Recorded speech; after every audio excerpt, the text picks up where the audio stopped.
Voltamos para o segundo bloco do programa Polêmica. Estamos aqui com o secretário de Vigilância Sanitária conversando conosco e com certeza apresentando realidades preocupantes para as pessoas que gostam do consumo, para as pessoas que gostam de um bom restaurante. Tá aí umas dicas interessantes, importantes e de extrema relevância até para a nossa saúde. Vamos falar um pouquinho também de padaria, né? Antigamente era aquela padaria com aqueles rolos, pegava no braço, pegava nisso, pegava naquilo. A qualidade do pão que a gente consome, como é que tá, Marcos? A gente tem um levantamento de padaria, curto ainda, né? Porque a gente tem pouco tempo, mas a gente já fez dois, nós fechamos uma padaria, interditamos mesmo, ela está fechada, e a outra a gente quase que fechou, mas aprendemos bastante coisa. O motivo? O motivo era muito sujeira. Completamente insalubre a área que o consumidor não frequenta, né? Acho que as padarias poderiam fazer como os restaurantes estão fazendo, abrir para o consumidor a possibilidade dele ver, né? Ele ver onde que é produzido o pão. Realmente tinha barata, tinha fezes de rato, já encontramos padaria com gato andando por dentro. Vigia, né? Pleno surto de esporotricose. Em Campos a gente tem um problema seríssimo de esporotricose. O que é isso? O esporotricose é um fungo, é uma zoonose, é um fungo que é transmitido pelo solo, pelo contato em terreno baldio, o gato pega e transmite isso pra gente, por contato. É fatal? Faz lesões. Não é fatal, mas o tratamento para gato... O gato tem um problema sério, porque o gato é muito fácil de despejar, o dono despejar o gato. Solta o gato fora, o gato vai para outro lugar. Então, assim, ele é migrador, vira um surto, ele vira um surto, na realidade, porque o gato ele frequenta o ambiente, ele fica naquele ambiente ali. Ele pode sair da sua casa, você não quer mais ele dentro da sua casa, mas ele vai ficar entrando e saindo da sua casa o tempo todo, enquanto ele tiver alimento, né? Então, isso é pego por contato. Então, é um fungo e tem um problema, é um problema sério. No Rio, há 10, 12 anos, já é surto, já é epidêmico lá, e está chegando aqui em Campos, do ano passado para cá, está tendo um problema sério em relação à esporotricose. E tinham gatos lá dentro, gatos com lesões, então aí essa foi fechada mesmo. A gente conversa sobre essa questão de proteção, sanitarismo, né? Mas a coisa é mais grave do que a gente pensa. E os relatos que você está me contando, e com certeza muita gente que está nos assistindo também está impressionado com isso, e faz reflexões de onde consome, de onde está comprando. Eu acho as punições muito brandas. Se eu for nos Estados Unidos, por exemplo, que tem muita coisa ruim nos Estados Unidos também, a gente usa como exemplo que se lá fosse uma maravilha. Tem coisa boa, mas tem coisa ruim. Mas a área de saúde é uma área que eles têm uma preocupação muito grande. Eles têm um respeito, né, muito grande. Eu acho que um caso desse que você contou de gato e rato, eu acho que lá é cabível até prisão, né? Sim. A gente está tendo um problema sério em relação à Feira da Roça. Então, aquela ali da rodoviária... na realidade, vou rodoviária na velha Feira ali da Roça em relação à pena, né? Acho que como advogado deve saber mais do que eu, mas isso foi como a promotora comentou comigo. Ela falou que a pena primária de uma pessoa que vende droga, por exemplo, ela é mais branda do que na pena de uma pessoa que vende um produto estragado, uma coisa assim. Parece que vai até 5 anos e a pessoa que mexe com droga até 4 anos. Então, assim, mas eu acho muito pouco, porque dá sempre aquela possibilidade da pessoa pagar a fiança ou de repente ser convertido isso em trabalho comunitário, alguma coisa do tipo. As multas, na realidade, elas aumentam proporcional à gravidade do que é encontrado. Mas é difícil você fazer, eu não sei como é que funcionava no passado, né, no governo passado, quando não estava na vigilância, mas é difícil você converter essa multa para a pessoa realmente pagar e ver se aquilo só vai realmente ser aberto se pagar. Por quê? Porque o sistema em si de cobrança de multa na cidade ainda é complicado. Não foi estabelecido ainda, por exemplo. O auto de multa é entregue à pessoa. Se ela não pagar, vai para a dívida ativa. Mas e aí, como é que fica a dívida ativa? Ela não paga, mas aí vai ficar fechado o estabelecimento até ela não pagar. Mas ela entrou com recurso, aí cabe recurso e fica aquele... E enquanto isso, se bobear, está funcionando. Enquanto isso está funcionando. Pois e quem está nos assistindo deve entender que nós estamos falando de risco de morte. É saúde pública. Na verdade, risco de morte. A gente falou no início da educação, mas eu queria que a população entendesse que o trabalho nosso lá é saúde pública. A gente tem que tomar conta do que vocês estão consumindo. A gente não tem a parte... No Rio, por exemplo, o PROCON ele trabalha muito junto com a vigilância, às vezes até passa à frente da vigilância em relação. A semana passada, eles fecharam um restaurante no Rio, porque foi encontrado carne estragada, foi encontrado, estava sem licença sanitária. Então, assim, a licença sanitária, Cláudio, isso é importante comentar, a licença de funcionamento da vigilância sanitária, ela tem que estar exposta. Então, não é difícil você chegar no restaurante, deixa eu ver a licença sanitária e tal. Mas assim, eu acho que é importante você... Quem nunca comeu, foi num restaurante, independente do restaurante ser de classe alta, média ou baixa, e comeu e viu que a comida não estava legal, ou que não desceu bem, não passou bem no outro dia. Isso não é normal. Eu fui fazer uma audiência no Rio, cara, e em frente ao tribunal tinha um restaurante. Aí eu fui comer. Arroz, tal, farofa. A farofa estava com 2 baratas pequenas dentro. Eu falei com os caras, eu tenho certeza absoluta que eles esperaram sair e botaram o prato para o mesmo lugar. Entendeu? No mesmo lugar. O Brasil, isso é um problema crônico no Brasil, né? A gente tem uma capacidade das pessoas acharem que são intocáveis, é muito complicado isso. Então, assim, aonde não chega, quem é punido se acha injustiçado, e quem não é, às vezes é punido e não faz o que tem que ser feito, não altera ou não paga a multa, ele se acha que está acima de qualquer suspeita. Você comentou que teriam 4 setores, né? Isso. Você falou da fiscalização.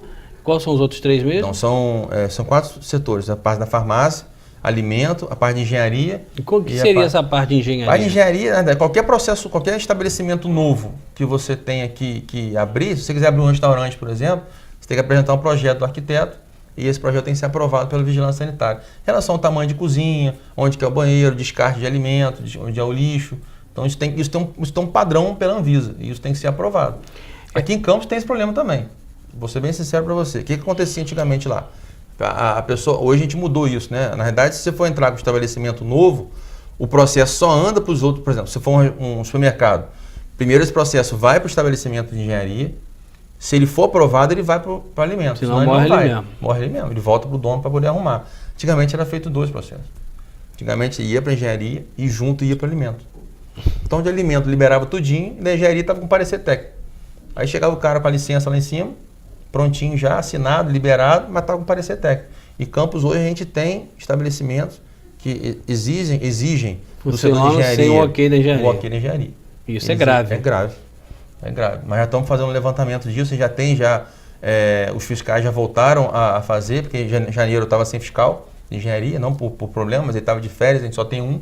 Então eu já direcionei 2, a gente já direcionou 2 ou 3 fiscais junto do setor de engenharia para poder acompanhar esse engenheiro sanitário nas vistorias. Já conseguimos um carro só para fazer isso um dia na semana, para poder ele rodar e já começar a fazer o levantamento e já está andando já. As pessoas já estão trazendo de volta. Porque assim, dependendo do que for, a gente fecha. Mas se for uma coisa simples, a gente consegue ainda manter. Às vezes falta um documento, às vezes falta uma cópia, às vezes falta tirar uma parede de um lugar. Então assim, essas coisas a gente está tentando ajeitar. Mas o que é muito grave, realmente vai ter que interditar até mudar. No Código de Defesa do Consumidor, volta e meia, você vê na internet, vê nos jornais a listagem dos campeões de denúncia. Empresas de telefonia, empresas concessionárias de serviço público. Isso pode vir também a acontecer com esses comércios? Eu falo que nós estamos tratando de alimentos. Você leva uma criança, leva um filho. Como é que você vê isso? Você acha correto? Acha que deveria ocorrer isso? Eu acho que as pessoas deviam denunciar mais. Eu acho que Campos, por ser uma cidade pequena, né, assim, tem 500 mil habitantes, mas acho que tem um pensamento de família. Né? Aqui, por exemplo, a gente conhece um sobrenome. Você Sim. é filho de quem? Você é filho de não sei quem. Então, assim, e tem muita amizade, né? As pessoas têm amizade. Então, às vezes você não denuncia. O trabalho, né? Você não denuncia porque, mas é amigo meu, eu conheço não sei quem que é amigo meu, não quero me sujar. Mas a denúncia você pode ir lá e não dá nem seu nome. Você pode ir lá, a gente ainda está sem telefone, a gente tem um telefone funcional, mas a gente ainda está sem telefone fixo, está sendo arrumado agora essa semana. Mas você pode ligar, ou você pode ir lá e preencher um protocolozinho que vai te dar lá. Uma denúncia anônima. Não precisa ser, ou então mandar alguém lá, ou então mandar por e-mail, por Facebook, o que quiser, a gente faz a fiscalização. É mais ou menos como a gente está começando a fazer. Estamos engateando ainda, mas estamos tentando. Mas assim, o prognóstico não é muito bom, principalmente nesse primeiro ano. Por quê? Do que a gente vai encontrar, né? Você acha que a crise também aumentou isso ou é uma questão mesmo de ética mesmo? Então, eu ia falar, assim, onde a gente está encontrando, lógico, tem lugares que você vê que realmente a pessoa faz para evitar um gasto maior. Mas tem coisas que você não tem como economizar. Você não pode economizar a luz num lugar que você refrigera carne. Então, você está abrindo um supermercado, ou você vai abrir uma mercearia, ou se você vai abrir um açougue, você sabe que o maior gasto que você vai ter é com luz. Você não pode abrir imaginando que você vai desligar o freezer à noite e vai ligar ele no outro dia às 9 da manhã. Porque não pode, que não se mantenha a temperatura de congelamento de 8 horas da noite, 6 horas da tarde, quando você fecha o comércio, até as 8 da manhã no outro dia. Não tem como, muito tempo. Então aquela carne vai estragar e o consumidor vai comer. Mas aí, vai fazer o cozimento da carne? Vai, você mata algumas coisas, outras coisas você não consegue matar. A carne de porco que a gente tem aqui, eu falei na Feira da Roça umas 3 vezes já, agora eu vou falar da Feira da Roça. A gente tem um problema sério da Feira da Roça em relação à carne de porco, carne suína. Por quê? Porque aqui em Campos você não tem um abatedouro registrado de porco nem de carneiro, por exemplo. Então, parte do princípio que toda carne de carneiro que você compra no açougue que não é registrado, ele está sendo abatido em abatedouro clandestino. O porco, por exemplo, é clandestino porque você não tem abatedouro de Campos aqui. Se eu não me engano, mais perto é em Bom Jesus. E essa história do porco, né? Todo mundo já ouviu essa história, né? Do cisticercose? Que todo mundo vai ficar aleijado, vai ficar isso, vai ficar aquilo. O porco ele transmite uma doença chamada cisticercose, que é uma doença que atinge o sistema nervoso central. Então, realmente, ela tem esse risco. Mas assim, as pessoas falam, e ela é incurável, tem pessoas que têm, às vezes, o cisticerco, que é o parasita, não tem a sintomatologia, dependendo da área que ele afeta, mas ele é portador e um dia pode desenvolver a doença. A carne de porco ela é muito problemática, primeiro por isso. Então você não consegue ter o registro dela. Né? Então hoje qualquer carne de porco que a pessoa for comer em Campos, tem independente do restaurante A, B ou C... Não, mas aí você pode comprar de fora, né? Os restaurantes compram a carne do abatedouro. Tem certificado de inspeção federal. Tô falando aqui, as carnes... Isso você pode requerer antes de pedir uma carne? Você pode pedir para ver. No Japão, por exemplo, no setor asiático, no país asiático, você vê o produto, né? Você escolhe a lagosta, ela está nadando lá. Você escolhe o peixe, está nadando. Você pode pedir sim. Eu queria ver a certificação da inspeção federal, que é o CIF que a gente fala, né? Que é o selo de inspeção federal. São 3, tem uma inspeção federal, municipal, o estadual e o municipal. Aqui também a gente tem, quem libera é a Secretaria de Agricultura. Então, mas Campos não tem carne de porco, não tem local específico para fazer? Não, para abater porco não. E carneiro? Não tem. Quais são os riscos? Mesma coisa, também tem zoonose que o carneiro transmite, também tem infecções de verme, por exemplo, que o carneiro transmite. E se você não abater de maneira correta, tem a bactéria mesmo, qualquer carne que você botar, o abate de carneiro é feito dentro do curral. Primeiro que tem que ter sangria, você não pode abater o carneiro igual você abate o boi. Você levanta ele, você abata pouco, você sangra ele primeiro, senão a carne fica dura demais e ninguém come. Então assim, e você sabe que tem, né? A gente vai na casa das pessoas, então você vê que a pessoa tem uma carne que não é autorizada. E você evita de comer. Você come carne de porco e carne de carneiro? A carne de porco, quando vem fechadinha, aquela picanhazinha suína, a gente come. Mas se eu te convidar na minha casa, já vi, vou botar na mesa. Se botar na mesa, você vai perguntar. Vai perguntar? Eu não perguntava não, Flávio, vou ser sincero. Não, mas isso que eu tô te falando, eu tô brincando, mas é uma coisa séria. Na realidade, o que acontece? Quando você entra no meio do problema, você acaba vendo que o negócio é muito maior. Mas muito mais grave. Lógico que aqui em Campos tem açougues que tem a carne de porco, carne de carneiro, que tem um registro federal. Se você for nos grandes supermercados, você vai achar lá o pernil de cordeiro, o pernil de porco e tal, você vai ver lá que tem um carimbo direitinho, aquele ali você pode consumir. Agora, não é de bom tom você consumir uma carne que você não está sabendo a origem dela. Agora, então, pelo que você está falando, a de boi ainda é a mais segura? A de boi, isso aí, independente no quesito de bactéria, uma coisa assim. Ainda é. Porque você tem uma quantidade muito maior de carne de boi autorizada do que de carne de porco e de carneiro. Isso é indiscutível. Mas, então é menos arriscado. É menos arriscado você consumir carne de boi. E essas carnes diferentes? Carne de rã, tatu, cobra, jacaré? Se for certificado, pode. Pode. Mas também aqui a gente não tem... Até porque é crime. Se você consumir uma carne comprar uma carne de rã, por exemplo, uma carne de jacaré, uma carne de capivara, se você comprar ela de clandestino, você é tão clandestino quanto quem está vendendo. Tem até o crime ambiental também. É, crime ambiental. E capivara também. Não pode.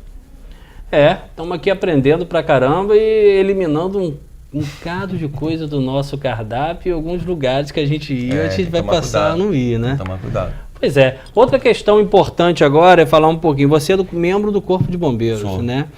Qual a sua patente lá? Sou sargento. Sargento.